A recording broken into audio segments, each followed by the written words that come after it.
You're listening to Rabbi Aryeh Wolbe, Director of Torch, the Torah Outreach Resource Center of Houston. This is the Jewish Inspiration Podcast. Welcome back to way number 12. Way number 12 is B'Pilpul Talmidim, which is the learning of students. And it's a very important thing. You know, the test of whether you've grasped an idea properly is whether or not you can teach it to someone else. Until then, you don't really understand it. If you can't teach it and relay the information you learned to someone else, you haven't acquired it yet properly. Sharing your wisdom gives you the self-respect that comes through sharing. B'Pilpul Chaverim, which is teach in order to learn. If your child needed to know something important, you'd care enough to teach them. We are obligated to teach. This is an obligation in Judaism to teach. Lilmod ulelamed. Learn, you learn something, you know something, share it. That's why I consider myself completely inadequate to create these podcasts or these videos. Or who am I? Who am I? I'm not some, world-class scholar or some great orator. But if you know something, share it. That's the obligation you have. The word to teach and the word to learn are the exact same word. Same letters. Lamed, lilmod. The same exact three letters. So if you take the letter lamed, which is the same letter as well, same word, lamed, the way it's designed, it's the only letter that reaches up above the line, the only letter. Then it goes horizontal with the line and then goes beneath the line. Sages tell us the lamed teaches us to reach up from a teacher, discuss it with a peer, and then share it with someone who knows less than you. That is the letter lamed, teaching you. You learn something, discuss it, clarify it, and then teach it, share it. Each one of you can have a home study group in your homes respectively and teach what you learn to your friends. You don't have to be some rabbi, some scholar, some influencer on Instagram or TikTok. You learn something. You take some notes, share it with the world. Also, it's a very amazing thing is that if you take a look at the letter Lamed, it has three vavs. The one that reaches above, the one that's horizontal, and the one that goes down. The letter Lamed. Vav, Vav, and Vav. 6 is the numerical value of the letter Vav. 6, 6, and 6 is 18, Chai. Chai means life. You want to bring Torah to life? Follow that process. Teach whenever you can. The more you practice, the better you get. For me, as an individual, I was never a good student. You've learned that in the past. I told you, hard to believe, right? Let me tell you how I learned. I obligated myself to teach. Anything I've learned, including my EMT course, by the way, I had a very difficult time getting that information. But you know what I did? I told all my buddies, I'm doing a class tomorrow on the respiratory system. And even if only one person showed up, I had to be ready with all that information to be able to teach it to someone else. And that's how I learned. I obligated myself to teach it to someone else. Every single part, whether it was burns, whether it's, shock, anything that was required, I obligated myself to teach it. And that's how I learned it the best way. That's for me. Now, some people don't feel comfortable doing that and they just learn it by reading it. That's fine. For me, with that goal in mind, I set that goal and that helped me learn. I try to do that, by the way, in everything in life. I feel that sometimes, just having that responsibility, that obligation towards others instills within us the responsibility and obligation to get that information, understand it, so that we can share it properly. So teaching others in a meaningful way is a deep expression of creativity. Finding a way to explain things, finding a way to express the messages that you want to impart. Ask, what did you understand? And have your students repeat it. We don't do it enough in our classes, but we should. When I study with a study partner, I try to ask that question. So what did you understand? And many times when they repeat it back to you, like, that's not what I said. That's maybe what you understood, but that's not what I said. And repeat it and review it. Sometimes teaching is letting them fall and lose to learn and become better for the future. If you always pick up your child when they fall and not let them fall, they'll never learn how to walk. They need to learn so their body learns to, okay, I have to compensate. I have to gain the balance. Michael Jordan at 5'11" was thrown off of his high school basketball team because he was too short and lacked the skills to play basketball, they said. Babe Ruth held the record of the highest strikeouts for a decade, 1,330 strikeouts.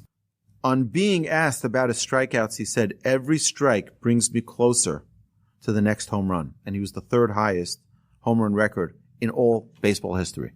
And Mark Cuban was a failure as a carpenter, as a cook, and as a waiter, who didn't even know how to open a bottle of wine. He said, I've learned that it doesn't matter how many times you failed. You only have to be right once. He says, I tried to sell powdered milk.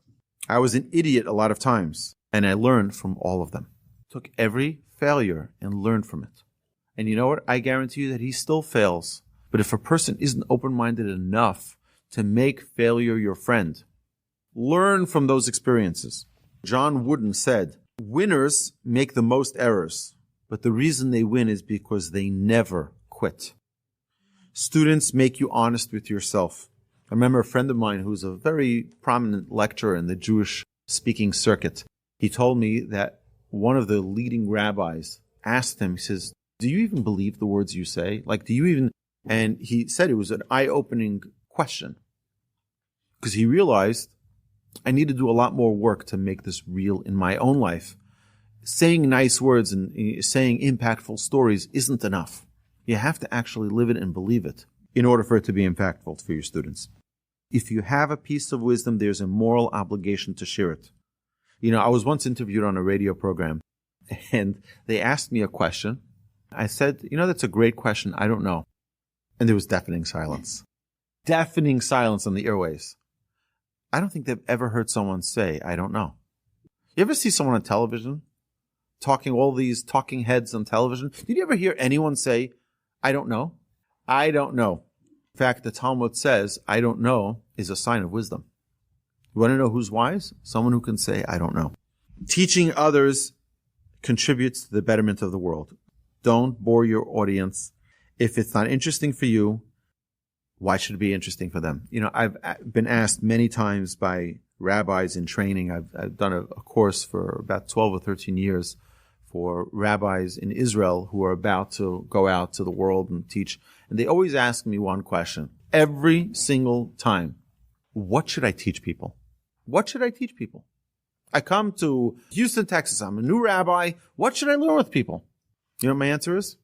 Teach what you're passionate about. If you're not passionate about it, there's no way they're going to be passionate about it. When you're passionate, even, by the way, I know a rabbi who's very passionate about in-depth Talmud study. And you know what he teaches his students? In-depth Talmud study. You're like, what? They're beginners. How can they learn in-depth Talmud study? You know what? Because that's his passion. And that's his love. And I sat and saw this rabbi teach his students in-depth Talmud study, and they're arguing with him in very deep ideas in Talmud because he transferred that passion to them. He was able to transmit it, and they were able to absorb it. It's not about what you teach. It's about how you teach it. Teach something you want to learn. I do that many times in these classes. In fact, these notes for the 48 ways, I wanted to learn it. So I said, I'm going to do a series on it. And it was a year-long series that we did several years ago. 48 weeks. Every week we did one of the ways.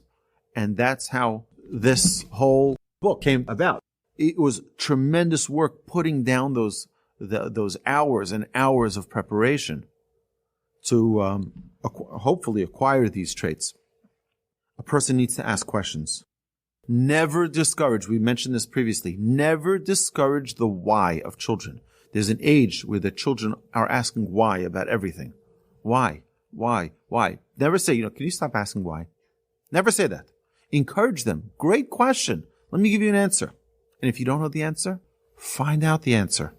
Say, I don't know. I'm going to look it up with you. We're going to search this together. Let them see your interest. Let them see your discovery of wisdom. Real understanding requires teaching, and teach by example. Zikna, elderliness, is the age of 70, our sages tell us. What is the word zikna? Ze kana chachma. This person acquired wisdom. We value wisdom in Judaism. We therefore stand for someone 70 years and older. The real learning results in teaching. You know, there's a very interesting dilemma. The state of Israel has two water sources. Well, it has the Mediterranean, but that's ocean salt water. The Kinneret, the Sea of Galilee, is very sweet water. And the Sea of Galilee feeds its water into the Dead Sea. And now the Dead Sea is the most bitter water on earth. You can't drink that. You know, it'll cause you a lot of injury if you drink that. But I don't understand. Where does it get its water from? It gets its water from the Kinneret. The Kinneret is sweet. So how can the Dead Sea be so bitter? Our sages tell us, you know why? Because the Kinneret shears its water so it's sweet. The Dead Sea is called the Dead Sea because it doesn't give. It doesn't share its resources with any other water source. It keeps it all to itself, so to speak. That's not a good thing. Remember, when we started the series, we talked about the 4-step process in learning. We have to plow. And in wisdom, that's the way it works as well. A new concept is plowing. Imagine if we started a new course now on a topic we've never ever studied before. The first time we learn it is like plowing. It's a new concept. We're learning new ideas. We don't become proficient. We don't become experts after learning it one time. The second step of the agricultural process is when we sow, we plant. And you let the ideas, in wisdom, you let the ideas sink into your mind. You understand the idea. Number 3 is when you harvest. Harvest means gaining clarity when you start experiencing and making it your own. And 4 is when you eat it and you consume it. You absorb it and you make it part of you. You integrate it into your life. That's the 4-step process of learning. When we teach, we examine our learning and gain a greater understanding of the subject. It gives confidence and it gives insight. And that concludes way number 12. You've been listening to the Jewish Inspiration Podcast, a Torch production. Become a supporter at torchweb.org because your assistance enables more Torah learning around the globe. To find more lessons offered by Torch, please visit torchpodcasts.com.